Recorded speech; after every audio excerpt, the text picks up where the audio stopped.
O que a Covid-19 significou na economia logo quando os primeiros casos foram confirmados?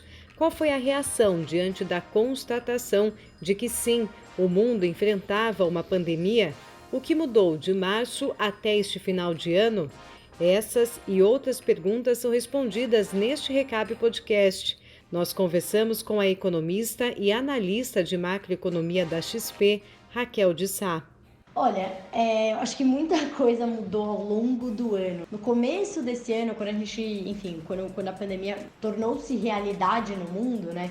Teve um erro de diagnóstico pesado. O mundo leu a pandemia de uma maneira um pouco errada, logo no início, né? Ali no começo de março, porque se via a pandemia mais como uma epidemia, né? Então, o que se imaginava? Que era uma epidemia que ia assolar a economia da China e aí as outras economias estavam todas relacionadas ao desaquecimento da economia chinesa. Meio mês depois se percebeu que o grande problema do coronavírus não era a letalidade do vírus, e sim, né, que o principal risco e o principal, enfim, desafio desse vírus era o contágio e a falta de informação. Então não se sabia como combater o vírus, não se sabia se era um vírus, por exemplo, coisas básicas que hoje a gente sabe, né? Se é um vírus que passava no ar ou por gotículas, então não se sabia nem se, por exemplo, o uso de máscara seria tão eficaz. Então, assim, muita coisa evoluiu desde então, mas naquele momento não se... a resposta óbvia de todos os governos para evitar um colapso do sistema de saúde, não só público, mas do sistema de saúde como um todo, foi fechar as economias, né? Tomar medidas de isolamento. Foi a melhor resposta encontrada pelos governos ao redor do mundo, né? A gente fala, mas né, estragou muito a economia, etc., prejudicou muito. Sim, prejudicou, mas enfim, é aquela questão, né? Não tinha nada melhor no momento. Neste contexto de tantas incertezas, Raquel fala em uma reação rápida dos países e traz uma avaliação positiva do que foi feito no Brasil. Os países responderam com uma magnitude nunca vista antes, uma rapidez também muito grande comparado a crises anteriores, porque essa crise, assim, não era culpa de ninguém, né? Não é culpa de ninguém, você não tem o problema de risco moral. Então, os países responderam com bazucas de dinheiro, né? Então, uma bomba de estrogênio fiscal, monetário, creditício, né? Cada um com o seu tamanho. Aqui no Brasil, a gente respondeu também, eu acho que no começo da pandemia o nosso medo era se essas medidas iam chegar na ponta e se a gente ia gastar dinheiro suficiente. No fim, sim, gastamos muito dinheiro, né? O Brasil gastou mais ou menos 8,5% do PIB com só medidas fiscais, tá, para combater a pandemia. Isso é muito maior do que a média de todos os países aí emergentes, né? Isso se compara muito mais aos países desenvolvidos. Tanto as medidas de isolamento quanto as medidas, os programas desenvolvidos pelo governo para combater os impactos econômicos da pandemia foram muito bem desenhadas, né? Eu acho que a gente tem que reconhecer quando o governo fez alguma coisa direito, né? A gente pegar o auxílio emergencial, tem uma questão ali, um questionamento de será que precisava ser tanto, será que precisava atingir tanta gente, né? Muita gente aí que não necessariamente precisava acabou pegando, mas é aquela questão que no começo, o grande medo era que não chegasse esse dinheiro à população que precisava, a população mais pobre, esse era o maior medo, tá? E no fim, assim, a distribuição do auxílio emergencial, né, foi tida como, assim, exemplo positivo internacional, né? Chegou na ponta, chegou rápido. O programa de manutenção de emprego e renda, que foi aquele que permitiu que as empresas flexibilizassem os seus contratos de trabalho com empregados, né? Esse programa foi super bem sucedido em segurar um emprego formal. E aí o programa também de apoio da União aos estados e municípios foi bem, assim, não foi mais do que o necessário, o que foi ótimo, porque no começo se discutia, os estados e municípios queriam um cheque em branco praticamente, né? E na verdade o que a gente viu foi que os estados e municípios perderam a arrecadação entre maio e julho e depois eles já começaram a retomar. E hoje eles estão com, assim, recordes de arrecadação porque a atividade está voltando muito forte, justamente puxado por esses programas de auxílio, né? E a indústria e o comércio estão voltando muito, muito fortes e estão sendo os motores do crescimento. Que a gente também vê um movimento de troca aí de consumos de serviços pelo consumo de bens que a gente vai acontecer no mundo inteiro. Então a gente vê que esse pacote, né, de ajuda aos estados e municípios foi exatamente assim o que eles precisavam, né? Por 3 meses compensou a queda de arrecadação. E aí a economia, como consequência de todos esses pacotes, a economia esse ano vai cair um pouco menos do que o esperado. Porém, a gente tem riscos. Um dos principais riscos apontados é o fiscal. Temos esse quadro que eu falei de recuperação econômica, a gente vê nos dados de curto prazo que, de fato, a economia está voltando mais rápido do que muita gente achava ali no começo, né? Muitas casas chegaram a projetar uma queda de mais de 8%. A gente aqui na XP, a nossa pior queda foi em 6%, mas isso não significa que a gente vai entrar no ano que vem sem nenhum risco. Pelo contrário, a gente tem muitos riscos a essa recuperação e eu acho que o principal deles é o risco fiscal. Então não é o 8,5% do PIB, é o futuro, né? Então, o Brasil conseguiu entrar nessa crise de uma maneira sem precedentes, com inflação sob controle e juros baixos. E aí a gente conseguiu que o crédito finalmente agisse, finalmente eu digo porque isso nunca acontece em crise no Brasil, a gente pôde reduzir os juros assim como o resto do mundo.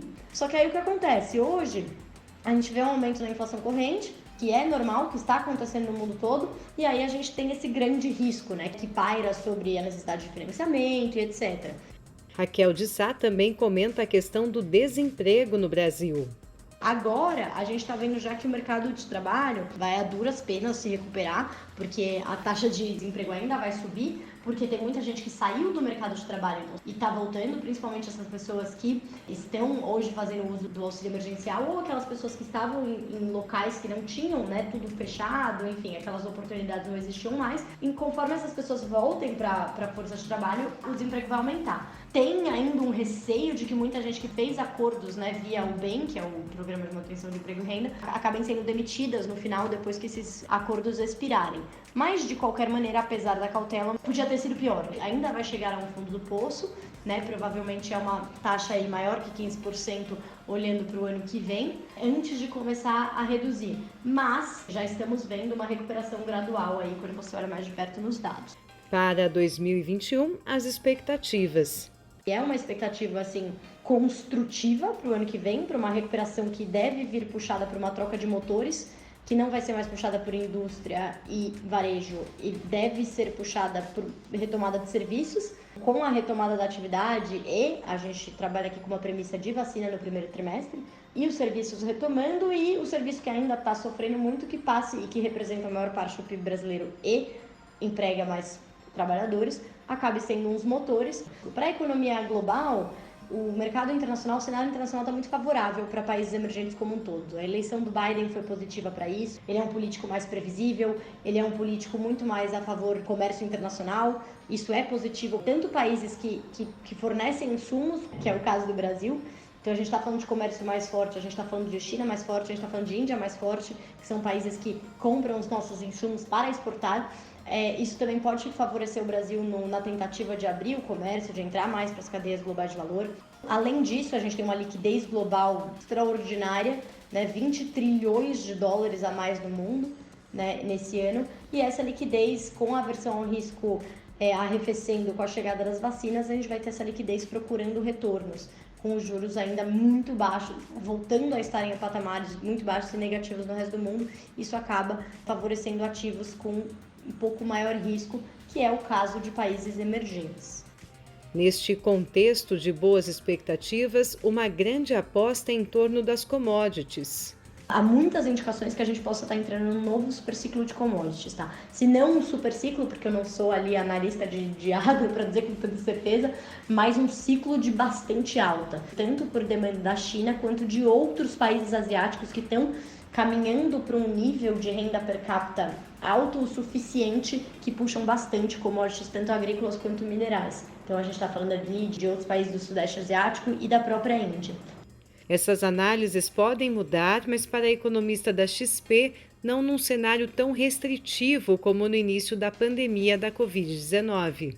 Nova onda do Covid, né, com certeza pode piorar as expectativas, mas por enquanto a gente, como eu comentei, a gente trabalha com a premissa de uma vacina. No começo do ano que vem, o governo do estado tem alguns convênios muito importantes, né, por mais que precise da aprovação da Anvisa, não acreditamos que a Anvisa vá criar, né, não vai criar barreiras, porque isso vai ser altamente impopular de qualquer maneira, né. E não achamos que uma segunda onda vá causar uma outra leva de medidas muito mais restritivas do que foram as primeiras, né? Então, cidades que com a situação mais complicada foram tomadas medidas restritivas, mas nem tanto, né? Comércios ainda abertos. A gente tem que levar em consideração aqui que a gente passou mais tempo com medidas acontecendo, então a população usando máscara e tal.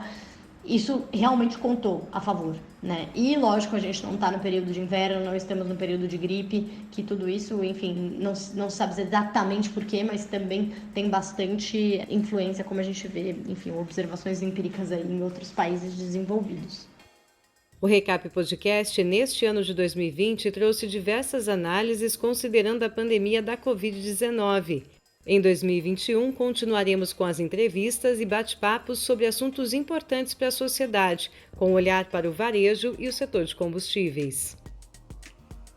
Gláucia Franchini para o Recap Podcast, abastecendo a revenda com informação em poucos minutos.